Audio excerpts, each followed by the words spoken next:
Berbicara sisa usia tidak ada kaitannya dengan umur berapa kita sekarang, tapi bicara sisa usia adalah apa yang saat ini kita jalani. Sebab tidak ada jaminan yang lebih senior berarti kesempatan matinya lebih gede dibandingkan yang lebih junior. Maka kalaupun tadi ada yang berusia sekian puluh tahun, 51 tahun, ada yang berusia 20-an tahun, apakah ada jaminan kalau yang mati pasti 50 duluan? Gak ada. Bapak Ibu tidak akan pernah ketemu kuburan yang tulisannya khusus 60 plus. Ada nggak? Tidak ada. Siapapun punya peluang yang sama untuk mati.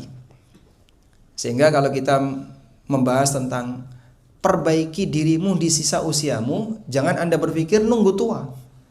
Berarti tema ini nggak cocok untuk forum ini. Ini kan rata-rata masih SMA semua. Masya Allah. Baik, masih di usia 20-an, 30-an, 40-an yang mungkin cita-citanya masih jauh dan masih panjang. Bahkan belum kepikiran kalau sampai besok akan mati, itu gak kepikiran. Nah, namun apapun itu, siapapun yang saat ini diberi kesempatan oleh Allah untuk hidup, berarti dia hakikatnya sedang menjalani sisa usianya. Saya sedang menjalani sisa usia saya, Anda sedang menjalani sisa usia Anda, dan semua umat manusia yang saat ini hidup, dia sedang menjalani sisa usianya. Terus ada apa dengan memperbaiki sisa usia? Ada satu hadis yang kita jadikan sebagai acuan dalam hal ini, yaitu sabda Nabi SAW. Rasulullah SAW pernah mengatakan, innamal a'malu bil khawatim. Sesungguhnya amal itu ditentukan oleh ujungnya. Maksudnya gimana, Pak? Penilaian di dunia itu berbeda dengan penilaian di akhirat. Penilaian di akhirat yang pertama kali dihisap oleh Allah itu apa? Salat. Nabi SAW mengatakan, awwalu ma yuhasabu bihil abdu min amalihi yaumal qiyamah as-salah. Sesungguhnya amal yang pertama kali dihisap oleh Allah kelak di hari kiamat dari seorang hamba adalah salatnya. Kalau salatnya baik, seluruh amalnya dianggap baik. Sehingga awalan hisab ketika di hari kiamat Anda dapat nilai bagus, maka amal yang lain dianggap bagus. Maka ketika di hari kiamat, penentu baik dan buruk itu ditaruh oleh Allah di bagian depan. Ternyata kondisi ini berbeda ketika di dunia. Saat di dunia, apa yang menentukan baik buruknya hamba? Yang menentukan baik buruknya hamba ketika di dunia adalah ujung hayatnya. Maka Rasulullah SAW ngasih peringatan, innamal a'malu bil khawatim. Yang namanya amal itu dinilai, ditentukan oleh ujung hayat dari sang hamba. Kalau ujungnya baik, seluruh bagian awal yang pernah dilakukan oleh hamba, kalaupun ada yang buruk, tertutupi dengan kebaikan di ujung. Dan kalaupun bagian awalnya ada kebaikan, semuanya diterima. Di saat di bagian ujung, di situ ada kebaikan. Maka perjuangan kita untuk menjadi hamba yang baik sampai kapan? Perjuangan kita untuk menjadi hamba yang baik sampai kapan? Sampai mati. Karena yang mempengaruhi baik dan buruknya amal kita adalah ujungnya. Nah, karena kita tidak tahu kapan ujung dari amal kita, kita tidak tahu kapan kita mati. Dan tadi tidak ada jaminan kalau yang lebih tua akan mati lebih dulu daripada yang lebih muda. Sehingga bicara sisa usia adalah kesempatan yang saat ini Allah berikan. Maka memperbaiki diri di ujung hidup adalah sama dengan bertaubat sejak sekarang. Berhijrah, memperbaiki diri sejak sekarang. Karena kita tidak tahu kapan kita akan diambil oleh Allah Subhanahu wa taala. Tidak ada satupun manusia yang tahu kapan dia akan meninggal. Sehingga apa yang kita alami saat ini hakikatnya adalah sisa usia kita. Demikian pula tidak ada satupun manusia yang tahu apakah nanti dia bisa mendapatkan husnul khatimah ataukah sebaliknya. Sementara ya penilaian baik dan buruknya hamba, ditentukan di akhir dari hayatnya. Maka perjuangan kita untuk bisa mendapatkan husnul khatimah dimulai dari sekarang. Kalau kita bicara, semoga Bapak mendapatkan husnul khatimah, kira-kira doa seperti itu doa baik atau buruk? Baik, coba di antara teman-teman. Ini masnya, usia berapa mas? Kayaknya paling muda. 25. Pengen masuk surga nggak? Kalau kita doakan semoga cepat masuk surga. Bersedia nggak doa kayak gitu? Bersedia, Masya Allah. Semoga dapat husnul khatimah. Amin. Apakah itu sama dengan mendoakan beliau cepat mati? Tidak. Karena ajal telah ditetapkan oleh Allah. Namun kita tidak tahu ketika ajal itu menjemput kita dalam kondisi apa. Sehingga ketika kita ingin menggapai husnul khatimah, dimulai dari kapan? Dari sekarang. Saya ingin dapat husnul khatimah. Sekarang waktunya. Nah, selanjutnya. Sebagai hamba Allah kita hanya bisa berharap dan berusaha dengan memohon taufik kepada Allah dan berusaha memperbaiki diri di sisa usia. Masing-masing kita mungkin punya masa silam yang beragam. Ada yang masa silamnya mungkin agak gelap, ada yang remang-remang, ada yang cukup terang, berbeda-beda antara satu dengan yang lain, tergantung bagaimana situasi lingkungan saat dia dulu beraktivitas ketika masih kecil atau ketika masih muda. Baik, tapi kita tidak berbicara tentang masa silam. Semangat untuk menjadi orang baik itu berbicara ke depan. Wal tandur nafsun ma qaddamat lighad. Hendaknya setiap jiwa itu memperhatikan apa yang pernah dia lakukan dulu lighadin, untuk kondisi dia di masa mendatang. Mungkin para sahabat masa silam mereka jauh lebih kelam dibandingkan masa silam kita. Di antara sahabat ada yang dulu hobi minum khamr, ada yang pernah berzina, ada yang membunuh bayi wanita, bahkan ada yang membenci Rasulullah SAW. Tapi di saat mereka masuk Islam, mereka jadi apa? Pahlawan-pahlawan bagi agama. Dan kita berutang budi kepada mereka. Maka kalau Anda misalnya mau melakukan perubahan, tapi Pak, dulu tuh saya pernah kayak gini Pak, saya pernah ini, saya pernah ini. Apa mungkin Allah Subhanahu wa ta'ala akan memberi taufik kepada saya?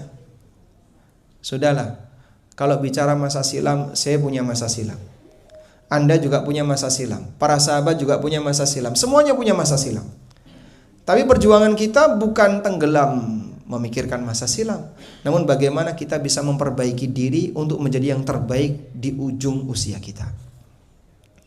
Nah, salah satu di antara tanda kebaikan itu ketika sang hamba diberi taufik oleh Allah untuk beramal.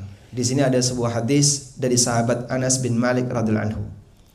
Nabi SAW pernah bersabda, "Idza aradallahu bi'abdin khairan ista'malahu."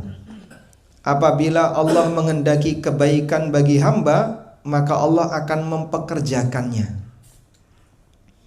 Maksudnya gimana Pak Allah mempekerjakannya? Saya mau tanya,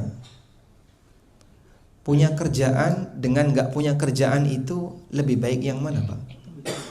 Hah? Lebih baik punya kerjaan. Anda capek mana? Capek kerja atau capek nyari kerja? Dua-duanya apa? Lebih capek mana Pak kira-kira? Capek kerja atau capek nyari kerja? Hah? Dua-duanya capek. Berarti pinginnya gimana? Kerja atau tidak kerja? Saya pernah ngisi kajian ya. Mereka itu komunitas komunitas ya di dunia IT juga. Tapi mereka bukan karyawan. Mereka punya satu slogan, nganggur itu anugerah. Masya Allah. Ini kayaknya beda sama lintas arta ini. Sekarang ada banyak sekali orang yang dia dalam posisi pengangguran. Dan kemarin waktu job fair itu, berapa satu lowongan kerja diperebutkan berapa orang? Satu mungkin banding 5.000, satu banding 10.000. Dan masih banyak orang yang belum dapat kerjaan. Sampai mereka bilang, kami lebih capek nyari kerja daripada capek kerja. Makanya mereka pingin sekali dan berharap untuk bisa kerja. Nah, sekarang begini. Di sini ada sebuah PT. PT ini menjanjikan gaji yang sangat besar. Berarti kira-kira gimana Pak? Ada banyak sekali orang yang ingin terdaftar sebagai karyawan tetap di perusahaan ini. Maka mereka memperjuangkan bagaimana caranya untuk bisa keterima sebagai karyawan tetap di PT ini. Padahal mereka kalau sudah masuk di PT ini mereka kerja, mereka nggak boleh nganggur. Cuman mengingat gajinya yang gede, mereka berharap bisa jadi karyawan di PT ini. Sudah? Lalu diterimalah si A sebagai karyawan tetap di PT ini. Kemudian B ditolak. Nah, menurut Anda, antara A dan B, siapa kira-kira yang nikmatnya lebih besar? Menurut Anda, secara ukuran materi. Anda akan mengatakan A sangat bersyukur sekali, bahkan sampai syukuran.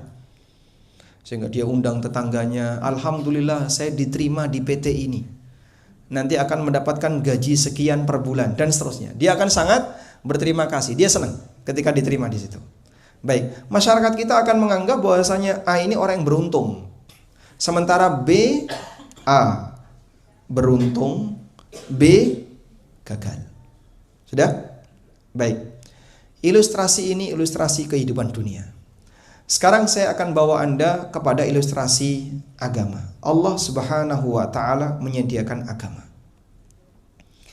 Dan Allah Subhanahu wa taala menjanjikan, siapapun di antara hambaku yang dia melakukan amalan dalam agama ini akan disediakan pahala yang tidak bisa diukur dengan dunia seisinya.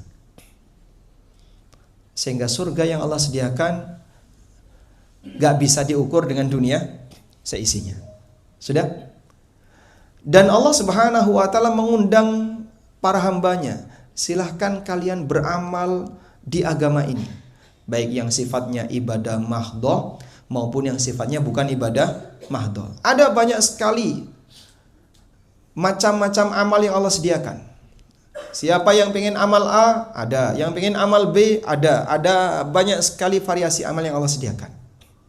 Baik, kira-kira ketika Anda diundang ke sini, Anda berusaha untuk mengamalkannya atau mundur, Pak?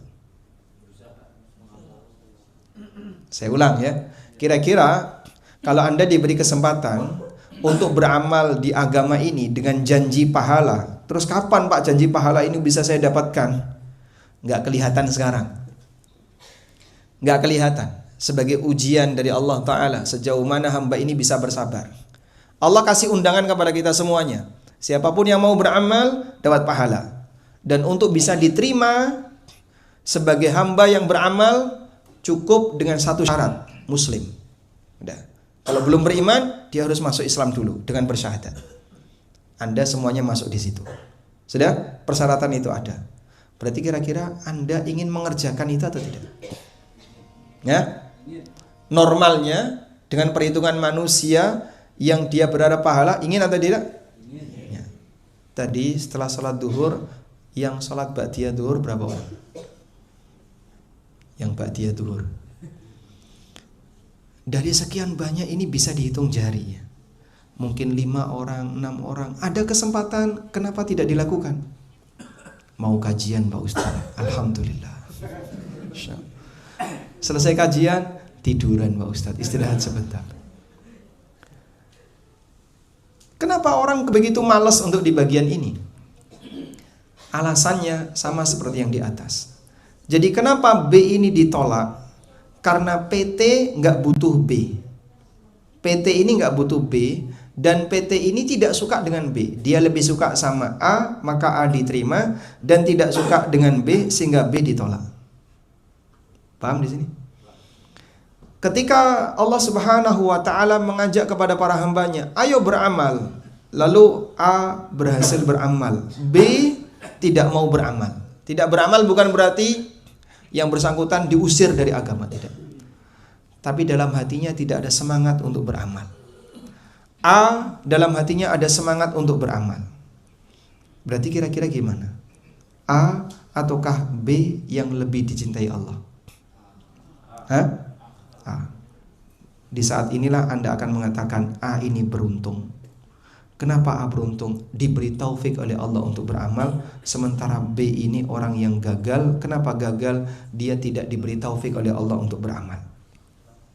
Karena itu Nabi SAW mengatakan, idza aradallahu bi'abdin khaira, Apabila Allah menghendaki kebaikan bagi hambanya, ista'malahu, Allah akan berikan kerjaan untuk hambanya. Diberikan kerjaan itu apa sih Pak? Nabi SAW ditanya oleh sahabat seperti itu. Bagaimana Allah Ta'ala mempekerjakannya ya Rasulullah? Jawab Nabi SAW, yuwaffiquhu li'amalin salih qablal maut. Allah kasih taufik kepadanya untuk beramal saleh, sehingga dia punya semangat untuk melakukan amal itu, punya keinginan untuk melakukan amal itu sebelum datang kematian. Jadi di saat Anda punya keinginan untuk baca Quran, punya keinginan untuk zikir, lebih kuat dibandingkan keinginan hamba untuk nyekrol HP, berarti Allah kasih taufik kepada Anda. Dan itu tanda bahwasanya Allah hendak melimpahkan kebaikan bagi kita. Kebalikannya sekarang, jika tanda cintanya Allah kepada hamba adalah hamba diberi taufik oleh Allah, tanda perusahaan senang sama calon karyawan itu dengan diterima. Berarti kebalikannya, tanda perusahaan tidak senang dengan calon karyawan itu ditolak. Maka tanda ketika hamba itu malas dalam beramal, disuruh sholat jamaah malas, disuruh puasa Ramadan sering bolos, disuruh bangun sholat subuh sering tidak bangun, banyak sekali dia tinggalkan amal-amal. Allah nggak ngasih taufik kepadanya. Bisa jadi karena Allah nggak suka sama dia. Allah tidak suka dengan orang ini. Ketika yang bersangkutan tidak disukai oleh Allah, maka Allah Subhanahu wa Ta'ala tidak memberikan taufik kepada yang bersangkutan. Pernah nggak kita merasakan suasana seperti itu? Kok saya rasanya males ya? Mau melakukan ini males. Teman-teman saya pada bisa, tapi aku nggak bisa. Misalnya teman-teman, mohon maaf ya, Ramadan kemarin ada nggak yang belum sempat khatam Quran Ramadan kemarin? Ada? Di sini kira-kira ada? Banyak atau sedikit? Sedikit ya? Alhamdulillah. Baik. Kenapa dia keberatan untuk menghatamkan Quran? Padahal yang lain kan pada menghatamkan Quran. Nggak tahu ya Pak, saya kalau megang Quran itu baru 5 menit merem Pak. Masya Allah. Baru dapat 3-5 ayat, rasanya sudah ngantuk. Tapi kalau Anda baca berita, nyekrol HP itu berapa lama nggak terasa? Oh, berjam-jam. Apalagi kalau sudah buka marketplace. Masya Allah. Ketemu barang bagus, masuk keranjang. Ketemu bagus lagi, masuk keranjang. Keranjangnya tanpa batas, penuh dengan isi barang-barang yang cuma dimasukkan ke dalam keranjang virtual. Wallahu a'lam kapan mau dibeli. Baik, satu hal yang perlu Anda renungkan, waktu kita terbuang sia-sia dengan scroll-scroll tadi, apa yang kira-kira Anda pikirkan? Seorang mukmin yang sadar diri, barangkali dia perlu untuk berpikir serius. Jangan-jangan Allah Subhanahu wa Ta'ala tidak suka dengan saya. Nah, Anda perlu perhatikan seperti ini, bahwa ketika melakukan ketaatan, saat hamba beribadah, mereka itu seperti melakukan perjalanan menuju pencipta, menuju Allah. Mereka seakan telah melakukan perjalanan menuju Allah. Hamba yang beribadah ini kan jumlahnya banyak, sehingga mereka ini adalah rombongan orang soleh. Pertanyaannya, kita ada di rombongan itu atau tidak?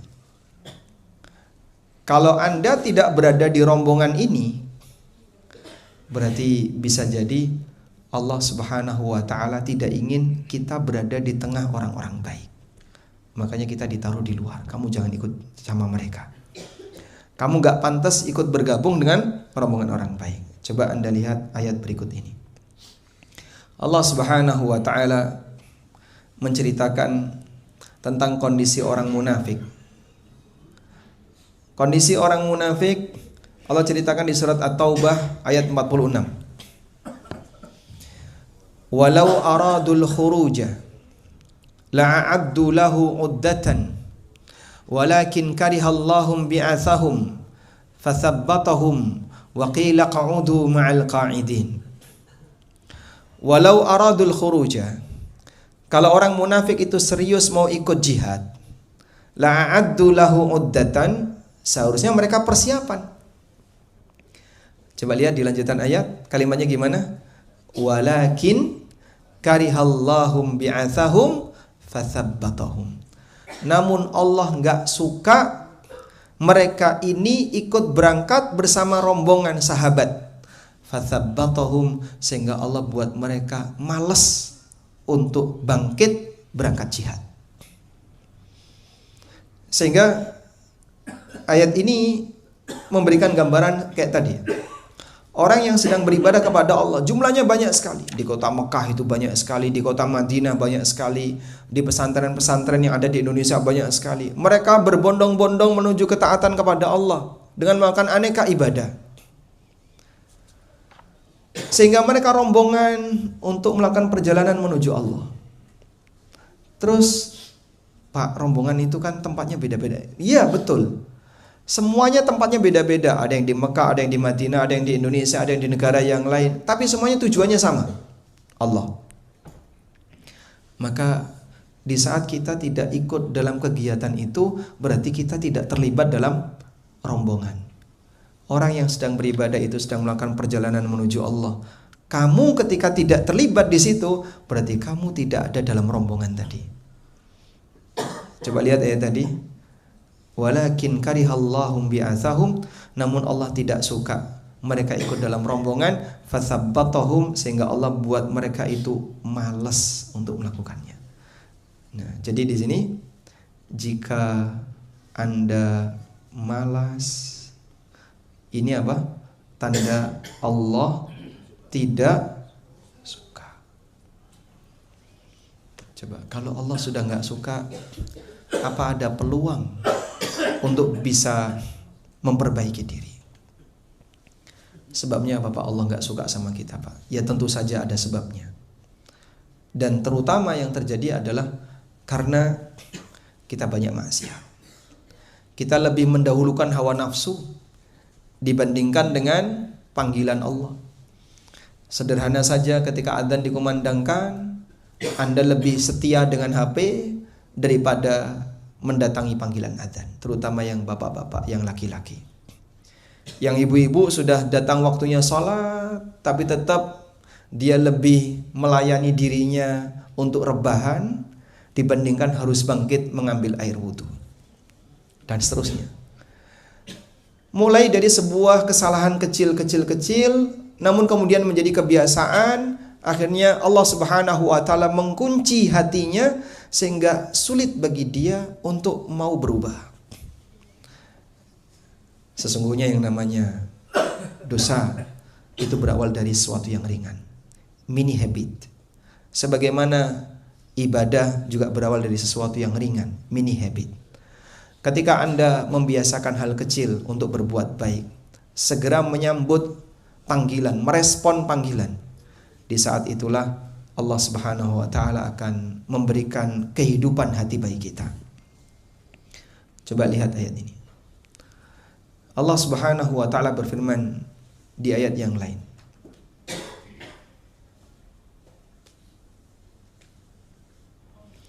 Di surat Al-Anfal ayat 24. Ya ayyuhalladzina amanu stajibu lillahi walir rasuli idza da'akum lima yuhyikum. Wahai orang yang beriman, istajibu lillah, penuhilah panggilan Allah dan Rasulnya. Idza da'akum lima yuhyikum, apabila mereka mengajak kalian lima yuhyikum, untuk melakukan perbuatan yang menghidupkan kalian. Perbuatan yang menghidupkan kalian itu maksudnya apa, Pak? Aktivitas yang bisa menghidupkan hati. Karena hati yang hidup itu hati yang diiringi dengan zikir, dengan ibadah. Ketika Allah dan Rasulnya mengajak kalian untuk berbuat taat, untuk kembali kepada kebenaran, melakukan aktivitas ibadah, penuhi ajakan itu. Lalu Allah kasih ancaman, wa'lamu annallaha yahulu bainal mar'i wa qalbi. Dan sadarilah, Allah Subhanahu wa taala mampu untuk menaruh penghalang antara seseorang dengan hatinya. Sehingga ketika yahulu bainal mar'i wa qalbi, Allah sudah taruh penghalang antara seseorang dengan hatinya, sulit ditembus hidayah. Jadi, Pak, saya kenapa, Pak, kalau sholat itu rasanya kok malas sekali, Pak. Udah dengar adzan tuh rasanya kok malas sekali, itu kenapa? Oh jangan-jangan mas, alhamdulillah kok masih dipertanyakan. Kadang ada yang gak gubris sama sekali. Peduli amat. Saya gak mau ibadah urusan saya. Nantilah kalau mau jadi orang soleh, nunggu ketika sudah tua. Yang jamin kamu sampai tua siapa? Yang jamin kamu akan masih punya sisa usia yang panjang siapa? Nah, ayat-ayat seperti ini mengajarkan kepada kita bahwa manusia yang diberi taufik oleh Allah untuk beramal, dialah manusia yang hakikatnya sedang diberi kebaikan oleh Allah Subhanahu wa taala. Selanjutnya, ada sebuah nasihat ringkas yang disampaikan oleh seorang ulama tabi'in namanya Fudail bin Iyad. Saya ceritakan sedikit di footnote ini. Fudail bin Iyad termasuk di antara tokoh Ahlussunnah yang wafat tahun 187 Hijriah. Beliau dikenal sebagai Abidul Haramain, ahli ibadah dua kota suci. Beliau banyak mendapatkan pujian dari para ulama hingga Az-Zahabi menyebutnya sebagai ulama panutan. Kuat hadisnya dan seorang Syekhul Islam. Namun Anda tahu siapa Fudail ini ketika masih muda? Perampok. Fudail ini dulunya perampok, penyamun. Dan preman di sebuah kampung yang ditakuti oleh masyarakat, sampai beberapa di antara mereka kalau mau melewati kampungnya Fudail itu nahan diri. Jangan lewat sini, ada Fudail di situ, nanti kamu bisa dipalain sama Fudail. Tapi setelah beliau bertobat, kemudian rajin ibadah di dua kota suci Mekah dan Madinah, akhirnya beliau jadi ulama kibar. Baik, ada cerita apa tentang Fudail? Abu Nuaim dalam Hilyatul Auliya pernah bercerita, menyebutkan penggalan kisah yang dialami oleh seorang ulama tabi'ut tabi'in, Fudail bin Iyad rahimahullah. Suatu ketika beliau ketemu dengan seseorang, sebut saja namanya si A, bukan bunga ya. Lalu terjadilah dialog antara Fudail dengan si A. Fudail tanya, "Kam marra 'alaika minas sana?" Berapa usia Anda? Jawab si A, "Situna sanatan." Umur saya 60 tahun. Kemudian Fudail mengatakan kepada orang ini, "Anta tasiru ila rabbika sittina sanatan. Tushiku an tablugha." Anda melakukan perjalanan menuju Allah selama 60 tahun, sebentar lagi mau sampai. Berapa tahun Pak? Usianya Pak? 42. Masya Allah. Bapak melakukan perjalanan menuju Allah selama 42 tahun. Masih jauh atau mas? Sudah dekat? Insya Allah. Insya Allah itu maksudnya insya Allah masih jauh atau insya Allah sudah dekat? Tidak ada yang tahu. Sehingga kita ini hakikatnya sedang apa? Melakukan perjalanan menuju Allah. Siapapun yang mati kan kembali kepada Allah. Makanya kita mengucapkan kalimat istirja.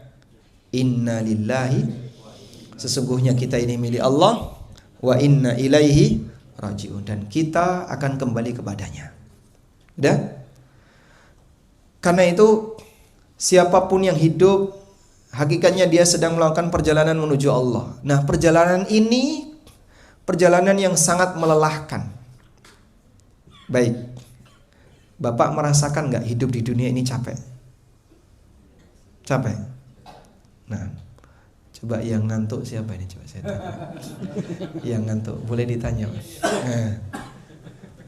Bapak gak ngantuk ya? Tapi boleh saya tanya Pak, hidup ini capek gak Pak? Capek? Capek karena di Jakarta ya. Pindah Jogja Pak, slow living Pak. Baik. Usia berapa sekarang Pak? 30.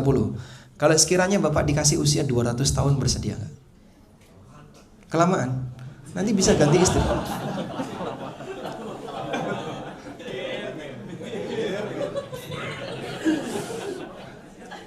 Lah pengennya berapa sudah? Masya Allah. Baik. Di antara kita, mungkin kalau di sini tidak ada yang usianya sampai 70-an, 80-an ya. Saya pernah tanya misalnya kepada bapak-bapak yang usianya 80-an. Apa yang Bapak rasakan di usia seperti ini? Ya namanya orang tua Mas. Kan kadang orang tua bilang sehatnya orang tua. Sehatnya orang tua itu sakitnya anak muda. Jadi dia merasakan badan sudah nggak bisa diajak seperti mana dulu waktu masih muda. Makan rasanya hambar, kadang pahit, gigi nggak bisa dipakai ngunyah, mau dipakai jalan-jalan nggak ada, nggak bisa, badan dia nggak bisa diajak kompromi sudah. Mau nggak diberi usia 200 tahun, nggak sanggup mereka. Kompak mereka itu nggak bersedia. Mereka merasakan hidup ini betul-betul capek.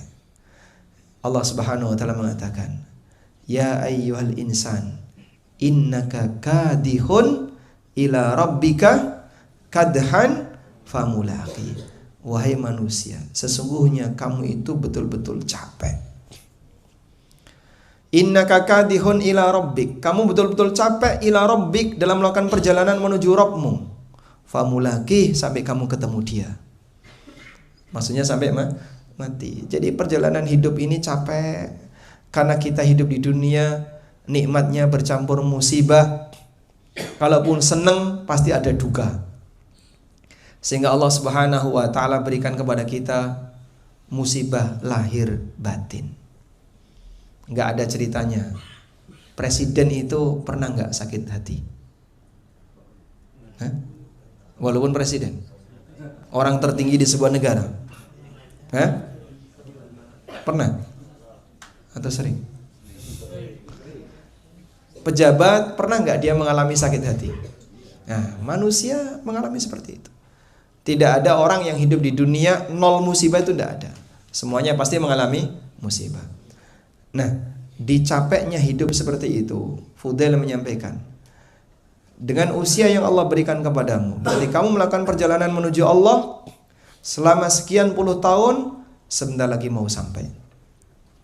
Spontan si A ini langsung mengucapkan kalimat istirja, inna lillahi wa inna ilaihi rajiun.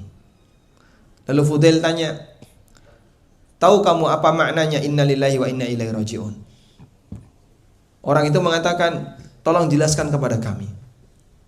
Fudail kemudian mengatakan, annahu abdullah wa annahu ilaihi raji'. Kita ini adalah hamba Allah dan kita akan kembali kepada Allah. Falya'lam bi annahu mauqufun, maka hendaknya dia sadari kalau dia akan menghadap Allah. Wa man 'alima bi annahu mauqufun, dan siapa yang sadar kalau dia akan menghadap Allah, falya'lam bi annahu mas'ulun, maka dia harus sadar dia akan ditanya oleh Allah. Apa yang ditanya, Pak?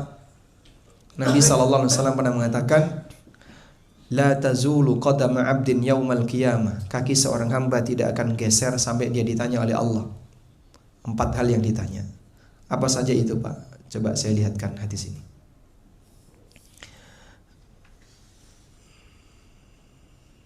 Rasulullah SAW menyebutkan dalam sebuah hadis yang diriwayatkan oleh At-Tirmidzi, Ad-Darimi, Al-Baihaqi dan yang lainnya, la tazulu qadam 'abdin yaumal qiyamah, kaki hamba enggak bakalan geser besok di hari kiamat, hatta yus'al, sampai dia ditanya oleh Allah. Apa saja? 1. An umrihi fima afna, Allah bakal tanya tentang umur yang Allah berikan kepada kita, untuk apa dihabiskan. Masya Allah. Coba minta tolong yang nyender, umur itu maksudnya apa, Mas? Yang baju putih ya. Umur itu apa? Iya, umur itu itu sinonimnya. Umur itu maksudnya apa? Waktu. Umur itu artinya adalah waktu. Jadi saat Anda megang HP nyekrol itu buang waktu enggak? Buang. Ditanya enggak itu? Ditanya. Kerjaan ya Pak Ustaz? Enggak apa-apa kerjaan, silahkan. Belajar Pak Ustaz, silahkan. Semuanya akan ditanya. Antara yang dipakai untuk hal yang manfaat maupun yang tidak dipakai untuk hal yang manfaat, semuanya bakal ditanya. Sehingga Allah bakal tanya tentang umur. Maksudnya adalah waktu. Wa an ilmihi fima fa'ala bi, Allah bakal tanya tentang ilmunya, sejauh mana ilmu agama yang sudah dia ketahui dia amalkan. Aku tahu Pak kalau ini wajib. Terus kenapa kau tidak amalkan? Aku ngerti kalau ini dilarang. Nah, kenapa kau kerjakan? Allah bakal tanya. Wa an malihi min aina iktasabah wa fima anfaqah. Allah bakal tanya tentang harta. Ada 2 pintu yang ditanya. Dari mana kau dapat dan untuk apa kau gunakan? Makanya orang yang duitnya banyak, hisabnya makinlah lama. Jadi kira-kira pengen kaya atau pengen miskin? Pengen cukup, insya Allah. Pengen haji cukup. Pengen umroh cukup. Pengen nikah lagi cukup. Gitu Pak? Insya Allah. Sudah nikah belum Pak? Sudah nikah belum? Sudah. Baik. Udah 2. Barakallahu fiik. Wa an jismihi fi ma'abla. Allah bakal tanya tentang jasadnya. Untuk apa jasad itu dia pakai? Jadi manusia ketika masih muda fisiknya sehat. Makin tua mengalami penurunan. Baik kemampuan mental, kemampuan akal maupun kemampuan badan. Sehingga dalam posisi penurunan tadi Allah bakal tanya, kau dulu waktu masih muda ngapain saja? Mohon maaf, banyak sekali orang yang punya bayangan, nantilah kalau mau jadi orang baik nunggu kalau sudah 60 tahun, nunggu kalau sudah 70 tahun, baru mendekat ke agama. Di saat dia mendekat ke agama, diberikan waktu sisa. Waktu produktifnya dipakai untuk kepentingan dunia. Adil nggak kayak gitu? Antara waktu produktif yang masih muda dengan waktu tua yang sudah pensiun, fisiknya lebih kuat mana? Waktu masih muda. Kenapa kau pakai waktu muda untuk murni dunia? Jalan-jalan kemana? Pokoknya isinya jarang dia menyentuh akhirat. Kalau nggak ada kewajiban Jumatan Pak, nggak mau dengerin dia Pak. Andai kan dalam agama ini tidak ada kewajiban Jumatan, orang nggak mau dengerin ceramah. Itu pun kalau Jumatan datangnya telat, duduk ngantuk, bangun-bangun sudah komat, kajian nggak pernah mau hadir. Ini wajib atau tidak ini? Hah? Kajian ini nggak wajib. Masya Allah, tapi yang datang banyak. Memang berarti mereka sudah soleh dari awal ya. Masya Allah. Alhamdulillah. Semoga seterusnya juga kayak gini. Berarti kalau nggak datang nggak mengurangi gaji, nggak ada potongannya. Alhamdulillah. Akan berbeda ceritanya kalau misalnya ini diwajibkan sama perusahaan Pak. Kalau saya nggak datang, wah nanti mempengaruhi KPI. Masya Allah. Misalnya ya, niatnya beda-beda, tapi nggak ada masalah. Kita pingin tolong dong usia muda itu, kalau kau anggap itu adalah sebagai usia yang berharga bagi hidupmu, masa keemasan dalam kehidupan kamu, bisa nggak kau berikan usia muda itu sebagian untuk agamamu? Maksud memberikan untuk agama gimana Pak? Kau terlibat dalam kegiatan agama. Jangan mundur nggak punya peran sama sekali. Apa yang bisa kau berikan untuk kegiatan dakwah misalnya, atau kegiatan sosial keagamaan, termasuk diantaranya adalah kegiatan rajin ibadah, menghafal Quran, banyak membaca Quran. Karena nanti ketika sudah tua, mata sudah blawur, mau membaca Quran nggak bisa, nggak punya hafalan, akhirnya dalam posisi semua penuh dengan keterbatasan, dia makin jauh dari Allah Subhanahu Wa Taala. Baik. Kemudian kata Fudail, jika dia sadar kalau dia akan ditanya oleh Allah, maka persiapkanlah jawaban untuk pertanyaan Allah. Orang ini pun makin ketakutan. Lalu dia mengatakan, bagaimana caranya? Fudail mengatakan, yasirun liman yassarallah, mudah bagi orang yang dimudahkan oleh Allah. Disinilah ada satu nasihat luar biasa yang disampaikan oleh Fudail, layak ditulis dengan air mata. Bagaimana nasihatnya?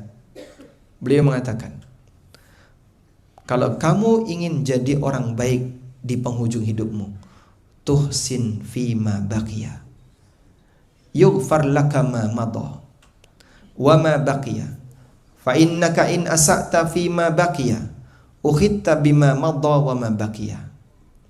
Berbuat baiklah di sisa usiamu, kau akan diampuni untuk dosamu di masa silam dan dosamu di masa mendatang. Karena jika kau belum berubah di sisa usiamu, kau akan dihukum oleh Allah untuk dosamu di masa silam dan dosamu di masa mendatang. Sehingga kata kuncinya di mana? Memperbaiki sisa usia. Ini pesan yang kami jadikan sebagai dasar agar kita bareng-bareng bisa jadi orang baik di penghujung hayat, dan kita tidak tahu seperti apa ujung hayat kita dan ada di mana ujung hayat kita.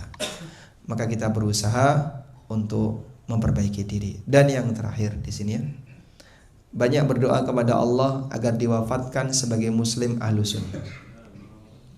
Ada satu doa, saya tugaskan Anda untuk menghafalkannya. Doanya kalimatnya seperti ini: Allahumma amitna alal islami wa sunnah. Sesuatu yang tidak pasti, yang tidak kita ketahui kedepannya seperti apa, dan kita tidak bisa menjamin, mintalah kepada Zat yang Maha Kuasa. Sehingga iringi sesuatu yang tidak pasti tadi dengan doa. Mintalah kepada Allah, apakah saya nanti akan bisa jadi orang baik di ujung usia atau tidak? Wallahu alam. Tapi mintalah kepada Allah agar kita dapat husnul khatimah. Salah satu di antara doa itu adalah ucapkan kalimat ini: Allahumma amitna alal islam was sunnah. Ya Allah, wafatkan kami sebagai muslim ahlu sunnah. Baik, insya Allah menghafal ini tidak sulit kan? Baik, boleh difoto untuk dicatat agar nanti bisa dirutinkan. Demikian sebagai pengantar. Semoga yang sederhana ini bermanfaat bagi Bapak Ibu sekalian. Wassallallahu ala nabiyyina Muhammadin wa ala alihi wa sahbihi wasallam.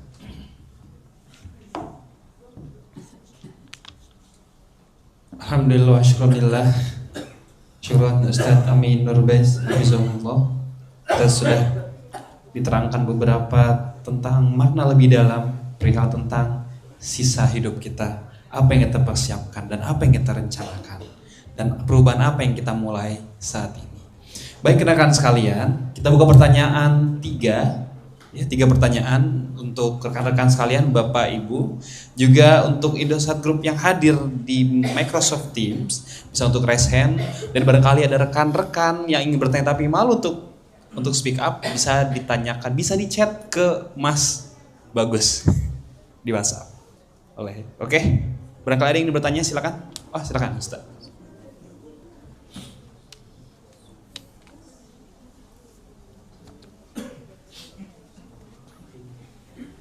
Pakai ini yang dekat. Bismillah.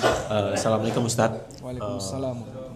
Saya mau bertanya Ustadz, saya tuh tertarik sama kisah-kisah orang dahulu gitu. Ya salah satunya itu di tahun 90-an kayak Abdullah Al-Qasimi gitu, suatu ulama besar di Mesir dulunya gitu, yang akhir hayatnya itu sebagai ateis waktu itu. Dan salah satu karya bukunya itu banyak ulama bilang ini adalah karya di abad 90-an yang fenomenal lah gitu waktu. Saya lupa bukunya tentang apa gitu. Dan saya juga ingat salah satu kisah tabi'in yang waktu itu ada salah satu pasukan Islam yang mau ekspansi ke daerah Bizantium, Romawi waktu itu, dan karena melihat suatu wanita yang cantik, akhirnya beliau ini menjadi murtad gitu. Nah, yang saya tanyakan tuh berkaitan dengan di halaman pertama tadi Ustadz, terkait dengan sisa Allah itu bakal melihat di akhir sisa hidup seseorang gitu Ustadz. Nah, kita tahu pasti kayak ulama dan tabi'in itu kan bukan orang sembarangan ya Ustadz ya, pasti kan hafalannya bagus sama ilmunya juga luas gitu. Itu gimana kiat-kiat kita Ustadz untuk menjaga hati kita itu agar selalu istiqomah Ustadz dalam Islam gitu, dan menjalankan sunnah-sunnah Nabi gitu Ustadz. Karena jujur khawatir, saya pribadi kadang-kadang agak takut gitu Ustadz, ibaratnya ya bisa saja di akhir hayat hidup saya ternyata saya lagi melakukan maksiat yang jadinya suul khotimah gitu Ustadz. Demikian Ustadz yang mau saya tanyakan Ustadz. Assalamualaikum warahmatullahi wabarakatuh. Waalaikumsalam warahmatullahi wabarakatuh. Baik. Betul sekali, kita tidak ada yang bisa menjamin seperti apa akhir dari kehidupan kita. Makanya perjuangan terus kita lakukan. Dua kisah yang tadi Anda sebutkan tentang Abdullah Al-Qasimi. Abdullah Al-Qasimi itu menulis sebuah buku, judulnya As-Sira Bainal Islam wal Wathaniyah. Buku itu 2 jilid. Isinya membantah Syiah yang pengagum kuburan. dengan pendekatan yang sangat logis, sampai buku ini dipuji oleh para ulama dengan kalimat laqad ishtara bi kitabil jannah. Abdullah Al-Qasimi membeli surga dengan kitabnya. Namun apa yang terjadi? Di akhir hayatnya dia mati ateis. Mati dalam kondisi tidak beragama karena dia menganggap agama ini adalah candu dan terlalu mengganggu kehidupan manusia. Maka sampai pada ujung kehidupannya dia tidak mengakui kebenaran semua agama. Waliyadzubillah. Sehingga nggak jaminan kalaupun saat ini misalnya kita baik, ujungnya jadi lebih baik atau ujungnya bisa lebih buruk. Makanya tawakal kepada Allah salah satu di antara kata kunci. Karena sesuatu yang tidak jelas kita serahkan kepada Zat yang Maha Kuasa. Dukung dengan doa. Dan jangan terlalu merasa ujub dengan prestasi. Aku sudah tahajud, yang jamin tahajudmu diterima siapa? Aku sudah rajin sholat duha, aku sudah rajin ini, yang menjamin ibadahmu diterima siapa? Jadi kita diperintahkan untuk beribadah semaksimal yang bisa kita lakukan. Dan di saat yang sama kita dilarang untuk ujub. Ujub itu apa sih Pak? Gambaran sederhananya kayak gini. Ada orang yang beribadah, dia ikhlas, tidak ada yang memuji dan tidak mencari pujian. Dia ibadahnya tersembunyi dan seterusnya. Cuman muncul dalam hatinya perasaan dia merasa lebih tinggi dibandingkan orang lain. Kalau riya itu mencari pujian dari orang lain, ujub itu dia memuji dirinya sendiri. Tidak ada satupun orang yang memuji, akhirnya dia memuji dirinya sendiri. Kau hebat, top markotop, yes mare yes. Tidak ada yang lebih unggul dibandingkan kamu. Di ruangan ini tahajudmu paling banyak. Terus dia merendahkan orang lain, merendahkan orang lain. Itu bibit-bibit ujub. Nah, bibit ujub ini yang terkadang bisa memicu seseorang untuk mengarah kepada kesesatan. Makanya jaga baik-baik ya. Termasuk juga kasus tadi ya. Jadi dia seorang hafidz Quran, lalu tertarik dengan wanita beragama lain, akhirnya dia menikah, terus pindah agama. Padahal dia hafidz Quran. Nah, setelah sekian waktu ketemu sama orang ini, temannya itu ketemu sama orang ini, temannya tanya, gimana nasib hafalanmu? Nah, dia bilang kayak gini. Coba saya share screen ya. Jadi saat dia ditanya gimana nasib hafalanmu, dia bilang semuanya hilang kecuali satu ayat. Satu ayat itu firman Allah Ta'ala di surat Al-Hijr ayat yang kedua. Ayatnya bunyinya kayak gini. Rubama yawaddul ladzina kafaru law kanu muslimin. Semua hafalan Quranku hilang kecuali satu ayat ini. Rubama yawaddul ladzina kafaru law kanu muslimin. Bisa jadi orang kafir itu nantinya akan berharap andaikan dulu saya jadi orang muslim. Bisa jadi akan datang satu masa di mana orang kafir akan berharap dia akan jadi orang muslim. Jadi seolah-olah ayat ini apa Pak? Nampar dirinya sendiri. Kau hafal surat ini, kau hafal ayat ini, tapi kenapa kau sendiri justru tidak mau masuk Islam? Maka iringi dengan banyak berdoa kepada Allah. Semoga akhir hajat kita husnul khatimah. Wallahu a'lam. Baik. Wallahu a'lam. Syukur kasih Ustaz. Baik, kita bawa lagi sesi pertanyaan kepada Bapak Ibu sekalian, kepada rekan-rekan. Baik, silakan.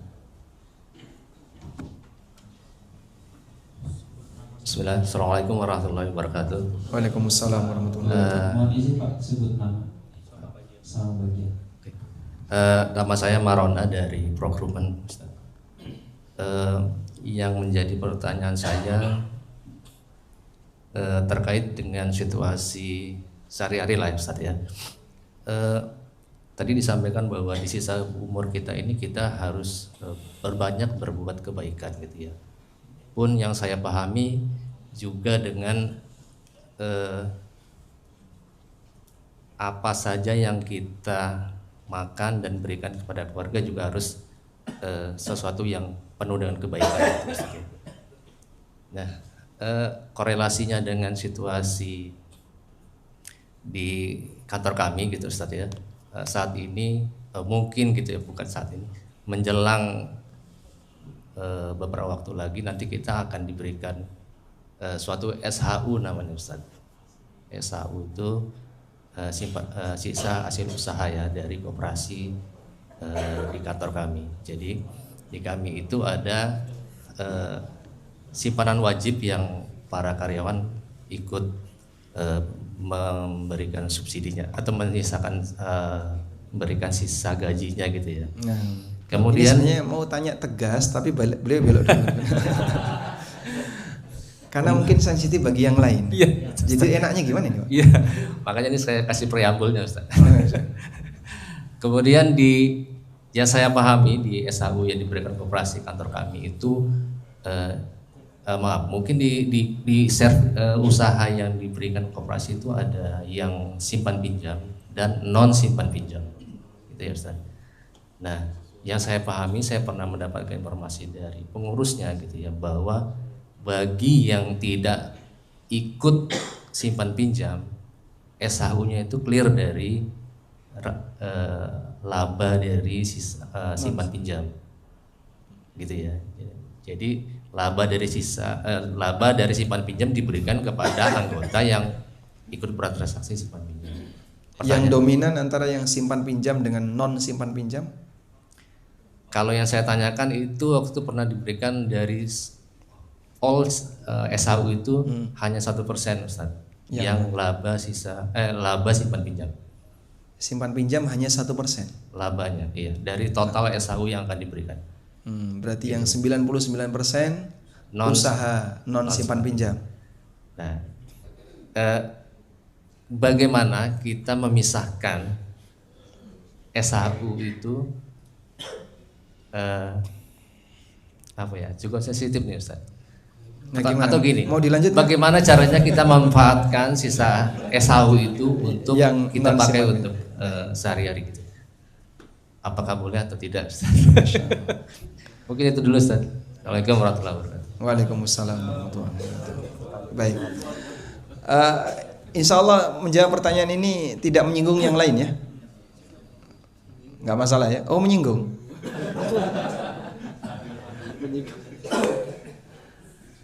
Tapi setidaknya tahu ilmu itu satu langkah awal untuk berbenah menjadi lebih baik.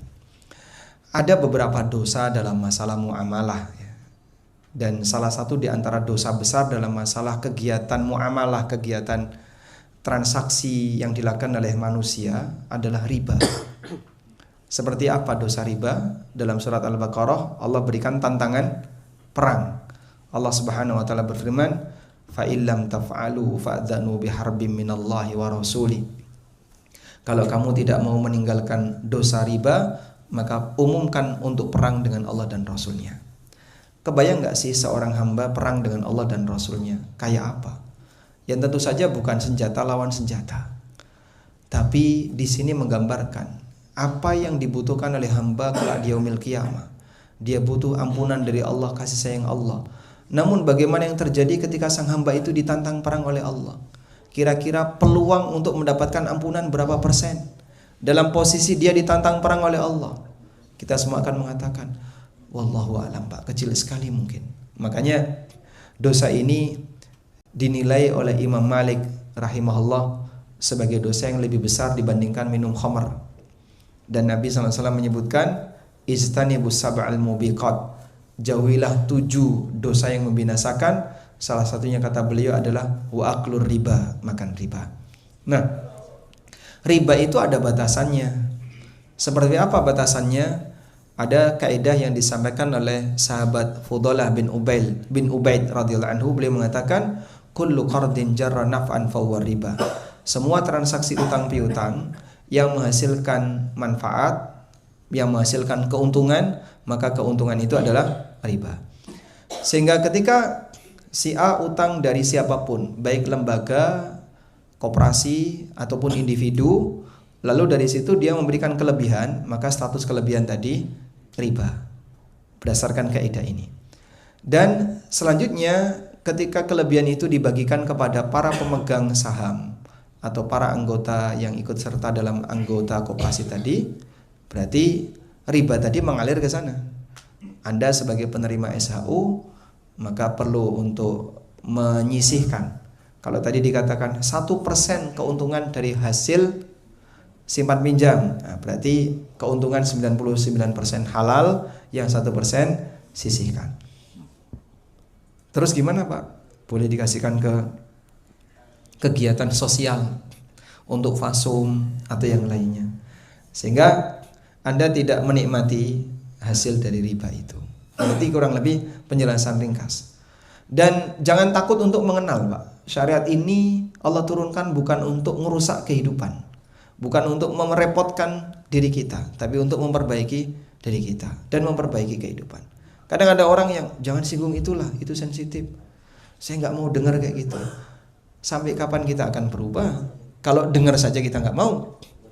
Dan jangan kita merasa ketakutan dengan aturan, karena aturan itu tujuannya untuk memperbaiki hidup, bukan untuk menyusahkan hidup. Allah Subhanahu wa taala berfirman, "Taha ma anzalna 'alaikal Qur'ana litashqa." Allah mengatakan, aku tidaklah menurunkan Al-Qur'an agar kau jadi manusia yang celaka. Sehingga Quran itu isinya apa? Memperbaiki. Nah, Anda lihat ini, ma anzalna 'alaikal Qur'ana litashqa. Aku tidak menurunkan Al-Qur'an kepadamu agar kau jadi celaka. Sehingga jangan takut untuk mendekat, belajar, terbuka. Saya terbuka. Kalau saya salah ya saya akan koreksi. Salah dalam beragama, saya akan koreksi. Keterbukaan itulah awal dari perubahan jadi orang baik. Wallahu a'lam. Oh, terima kasih Ustaz. Baik, rekan sekalian, ada satu lagi pertanyaan terakhir. Persilakan untuk rekan-rekan, baik Bapak Ibu ataupun rekan-rekan yang hadir di Microsoft Teams. Mungkin ada yang lewat chat? Silakan. Dan sedikit pemberitahuan bahwasanya bagi para penanya, insya Allah akan diberikan buku karya Ustadz Aminur Bais. Nanti diberikan oleh pihak Rolis. Baik, satu pertanyaan terakhir dipersilakan kepada Bapak Ibu. Silakan Pak.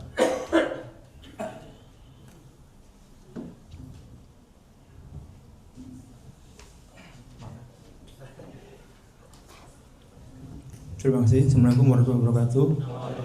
Assalamualaikum warahmatullahi wabarakatuh. Terima kasih Pak Ustadz atas materinya. Saya tertarik tadi terkait masalah taufik Pak ya. Kalau dalam bahasa Indonesia kan biasanya taufik itu digabungkan dengan hidayah, hidayah itu. Nah, tadi Pak Ustadz mengambil analogi untuk yang orang yang ngambil sholat ba'da zuhur dan yang tidak. Nah, berarti kan yang melaksanakan sholat kan dapat taufik Pak. Artinya nggak semua orang dapat taufik. Nah, apakah ada doa khusus yang perlu kita panjatkan supaya kita tuh selalu mendapatkan taufik dan hidayah dari Allah SWT? Baik, Ustaz, terima kasih. Assalamualaikum warahmatullahi wabarakatuh. Waalaikumsalam warahmatullahi wabarakatuh. Jadi hidayah itu ada dua Pak ceritanya ya. Hidayah ada yang disebut dengan hidayah ilmu dan bayan. Hidayah yang sifatnya penjelasan. Hidayah yang sifatnya penjelasan ini bisa diberikan oleh manusia ke manusia. Saya menjelaskan kepada Anda, maka berarti saya memberikan hidayah dalam bentuk penjelasan. Yang kedua, hidayah dalam bentuk semangat untuk beramal. Ini yang disebut dengan taufik. Nah, untuk jenis yang kedua ini hanya Allah yang mampu memberikan. Nabi SAW dinyatakan oleh Allah dalam Al-Quran di surat Al-Qasas ayat 56. Innaka la tahdi man ahbabta. Sesungguhnya engkau Muhammad tidak bisa memberikan petunjuk orang yang kau cintai. Jadi sampai pun Nabi SAW gak bisa ngasih taufik kepada orang yang dia cintai. Beliau sangat mencintai paman beliau, tapi paman beliau mati dalam kondisi tidak mau mengucapkan la ilaha illallah. Sehingga ada orang yang seperti Nabi Ibrahim alaihissalam, bapaknya mati kafir. Padahal bapaknya sudah berusaha oleh Nabi Ibrahim didakwai berkali-kali, tapi dia pilih untuk tetap menyembah berhala. Sampai akhirnya bapaknya mati. Disitulah hidayah taufik belum sampai kepada ayahnya.